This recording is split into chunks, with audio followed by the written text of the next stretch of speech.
Hi final year students. Last క్లాస్లో precipitation గురించి చెప్పుకున్నాం. Drying of precipitate, ignition of precipitate గురించి చెప్పుకున్నాం. ఆ యూనిట్ కంప్లీట్ అయింది. Next unit 2 treatment of analytical data. Errors అంటే it is the defined as the numerical difference between the measured value and true value. అంటే measure వాల్యూకి true వాల్యూకి మధ్య డిఫరెన్స్ని ఎర్రర్ అంటాం. అది ఇంకొక డెఫినేషన్ కూడా ఉంది. Error may be also defined as the differences between the standard value and the value obtained by experimental value. అంటే మనం ఏదైనా ఒక ప్రాక్టికల్ చేస్తున్నప్పుడు దానికి స్టాండర్డ్ వాల్యూ ఉంటుంది, అదేవిధంగా ఎక్స్పెరిమెంటల్ వాల్యూ ఉంటుంది. ఎక్స్పెరిమెంటల్ వాల్యూకి స్టాండర్డ్ వాల్యూకి మధ్య డిఫరెన్స్ని ఎర్రర్ అంటాం. ఓకే, నెక్స్ట్ ఈ ఎర్రర్లో పాజిటివ్ ఎర్రర్ ఉంటుంది, నెగిటివ్ ఎర్రర్ ఉంటుంది. If the experimental value is higher than the true value, it is positive error. అంటే ఎక్స్పెరిమెంటల్ వాల్యూకి ట్రూ వాల్యూకి మధ్య డిఫరెన్స్ని ఎర్రర్ అంటామని చెప్పుకున్నాం కదా. ఎక్స్పెరిమెంటల్ వాల్యూ ఎక్కువగా ఉండి ట్రూ వాల్యూ తక్కువగా ఉందనుకోండి, దాన్ని పాజిటివ్ ఎర్రర్ అంటాం. ఇప్పుడు అదేవిధంగా ఎక్స్పెరిమెంట్ వాల్యూ తక్కువగా ఉండి ట్రూ వాల్యూ ఎక్కువగా ఉందనుకోండి, అంటే ట్రూ వాల్యూ ఎక్కువగా ఉందనుకోండి, దాన్ని నెగిటివ్ ఎర్రర్ అంటాం. అంటే ట్రూ వాల్యూ అది యాక్యురసీ రేట్, అది ట్రూ వాల్యూ అనేది. అది ఎక్స్పెరిమెంటల్ వాల్యూ ఎక్కువగా ఉంటే పాజిటివ్ ఎర్రర్, అదే ఎక్స్పెరిమెంటల్ వాల్యూ తక్కువగా ఉంటే నెగిటివ్ ఎర్రర్. ఓకే, ఇందులో పాజిటివ్ ఎర్రర్ గురించి నెగిటివ్ ఎర్రర్ గురించి మీకు తెలియాలి. ఇక్కడ మనం టైట్రేషన్ చేస్తాం, యాసిడ్ బేస్ టైట్రేషన్ చేస్తాం, అదేవిధంగా ఆక్సిడేషన్ రిడక్షన్ టైట్రేషన్ చేస్తాం. ఇలా టైట్రేషన్ చేస్తున్నప్పుడు మనం ఒక వాల్యూ ఉంటుంది టైట్రేషన్ చేస్తున్నప్పుడు, ఆ వాల్యూ మనం ప్రాక్టికల్ చేసిన వాల్యూ మధ్య డిఫరెన్స్ని ఎర్రర్ అంటాం. ఇక్కడ చూడండి, to estimate the amount of hydrochloric acid present in the given value of the solution using standard solution of 0.05 molar Na2CO3. ఇక్కడ HCl యొక్క వెయిట్ని క్యాలిక్యులేట్ చేయమన్నాడు. దాని యొక్క మొలారిటీని తెలుసుకోమన్నాడు. సోడియం కార్బోనేట్ మొలారిటీ ఇచ్చాడు. ఓకే, ఇది యాసిడ్ బేస్ టైట్రేషన్. ఇది Na2CO3 plus 2HCl gives ratio to NaCl plus H2O plus CO2. ఇక్కడ Na2CO3 యొక్క మొలారిటీ మోల్స్ 1 మోల్స్, ఇక్కడ 2 మోల్స్.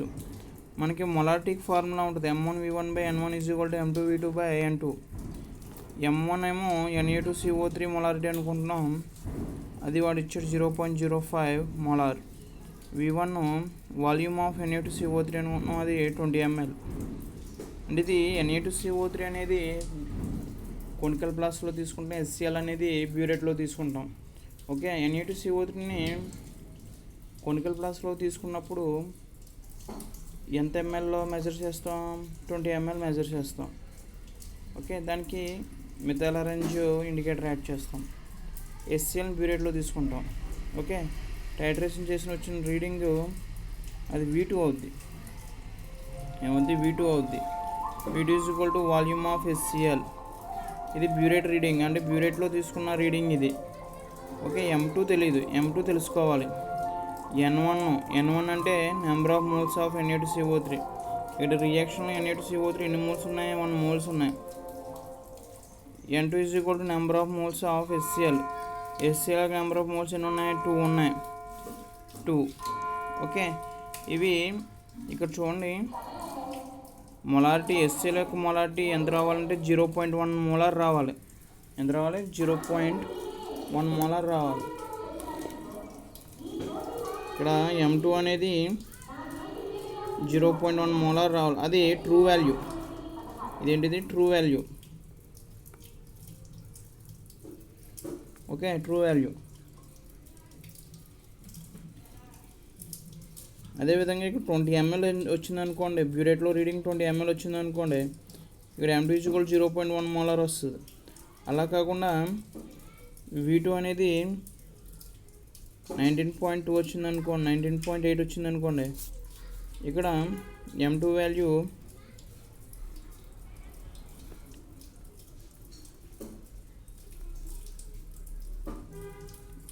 M2 వాల్యూ 0.1 వస్తుంది, అంటే ఎక్కువగా వస్తుంది. ఇక్కడ చూడండి, ట్రూ వాల్యూ ఏమో 0.1 ఏముంది. మనం ప్రాక్టికల్ చేసిన వాల్యూ 0.11 ఉంది. ఏది ఎక్కువగా ఉంది? ఎక్స్పెరిమెంట్ వాల్యూ ఎక్కువగా ఉంది, ట్రూ వాల్యూ తక్కువగా ఉంది. అప్పుడు ఇది పాజిటివ్ ఎర్రరా నెగిటివ్ ఎర్రరా? మనం చెప్పుకున్న దాని ప్రకారం ఎక్స్పెరిమెంటల్ వాల్యూ ఏమో ఎక్కువగా ఉంది, ట్రూ వాల్యూ తక్కువగా ఉంది. ఇది పాజిటివ్ ఎర్రర్.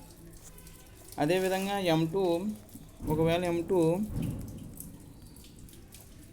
0.099 వచ్చిందనుకోండి, ఇది ఎక్స్పెరిమెంట్ వాల్యూ ఇలా వచ్చిందనుకోండి, ట్రూ వాల్యూ 0.1 ఇంత రావాలి.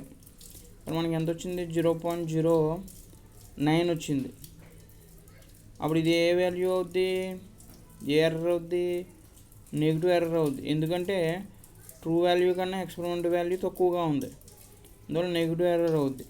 ఓకే,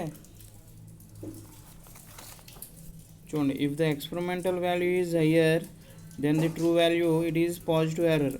ఎక్స్పెరిమెంటల్ వాల్యూ అనేది హయ్యర్గా ఉంటే ట్రూ వాల్యూ కన్నా అది పాజిటివ్ ఎర్రర్. ఓకే, ఇక్కడ కూడా అంతే. ఎక్స్పెరిమెంటల్ వాల్యూ ఎక్కువగా ఉంది, 0.11, ట్రూ వాల్యూ తక్కువగా ఉంది, ఇది పాజిటివ్ ఎర్రర్ వస్తుంది. అదే ఎక్స్పెరిమెంట్ వాల్యూ తక్కువగా ఉండి ట్రూ వాల్యూ ఎక్కువగా ఉందనుకోండి, నెగిటివ్ ఎర్రర్ వస్తుంది. Okay, if it is less then the true value then it is negative error. Next, classification of errors.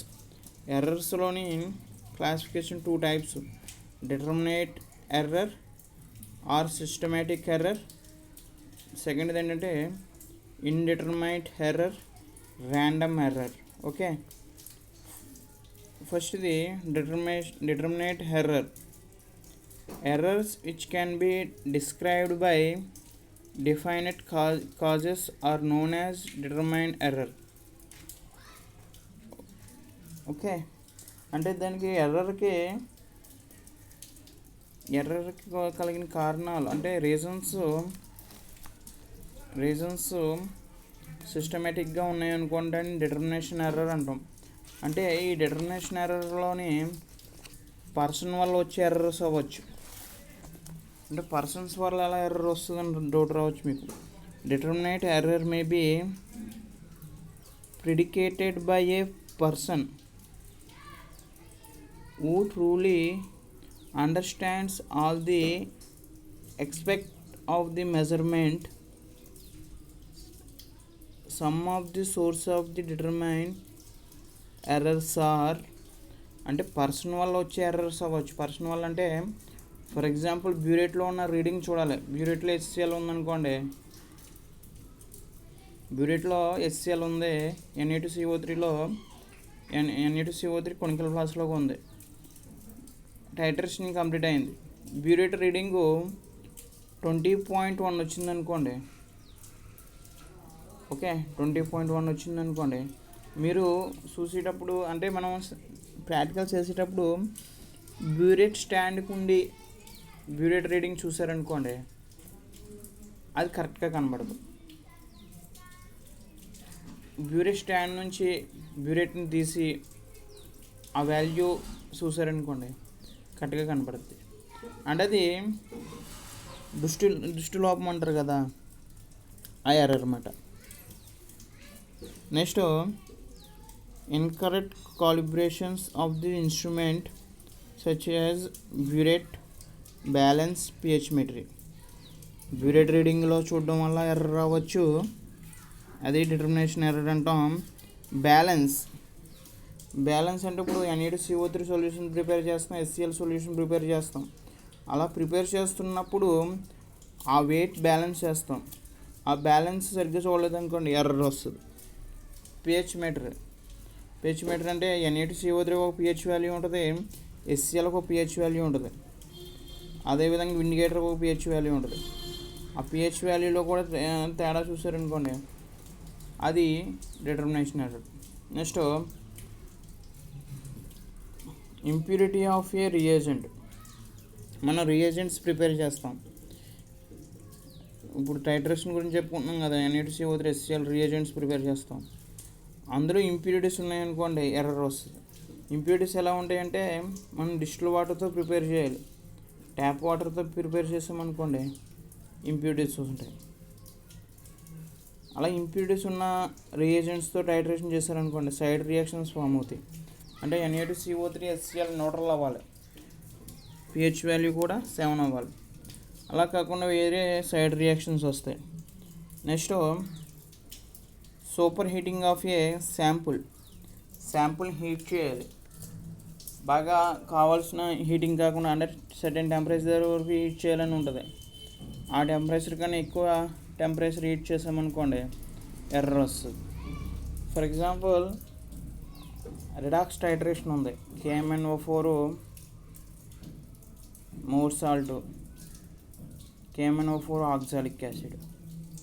అక్కడ కొనికల్ ప్లాస్ని హీట్ చేస్తాం, అది 50 డిగ్రీ సెంటిగ్రేడ్ అంటాం. బాగా హీట్ చేసిన ఓవర్ హీట్ చేసిన ఎర్రర్ వస్తుంది. ఓకే, ఈ విధంగా ఇటువంటి ఎర్రర్స్ని డిటర్మినేషన్ ఎర్రర్ అంటాం. అంటే బ్యాలెన్స్లో తేడా వచ్చిన, పిహెచ్ మీటర్లో తేడా వచ్చిన, బ్యూరేట్ రీడింగ్ చూడడంలో తేడా వచ్చిన, రియేజెంట్లో ఇంప్యూరిటీస్ ఉన్న, సైడ్ రియాక్షన్స్ ఫామ్ అయిన, హీటింగ్ కావాల్సిన హీటింగ్ కన్నా ఎక్కువ హీటింగ్ చేసిన, ఇవి ఎర్రర్ వస్తాయి. దీన్ని ఏమంటాం? డిటర్మినేట్ ఎర్రర్ అంటాం. Next classification of determinate errors. ఇందులో classifications 3 types: operational and personal errors, instrument and reagent errors, errors of methods.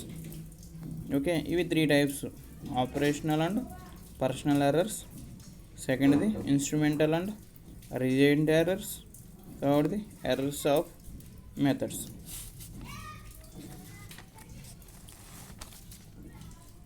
ఏం చెప్పుకున్నాం ఈరోజు?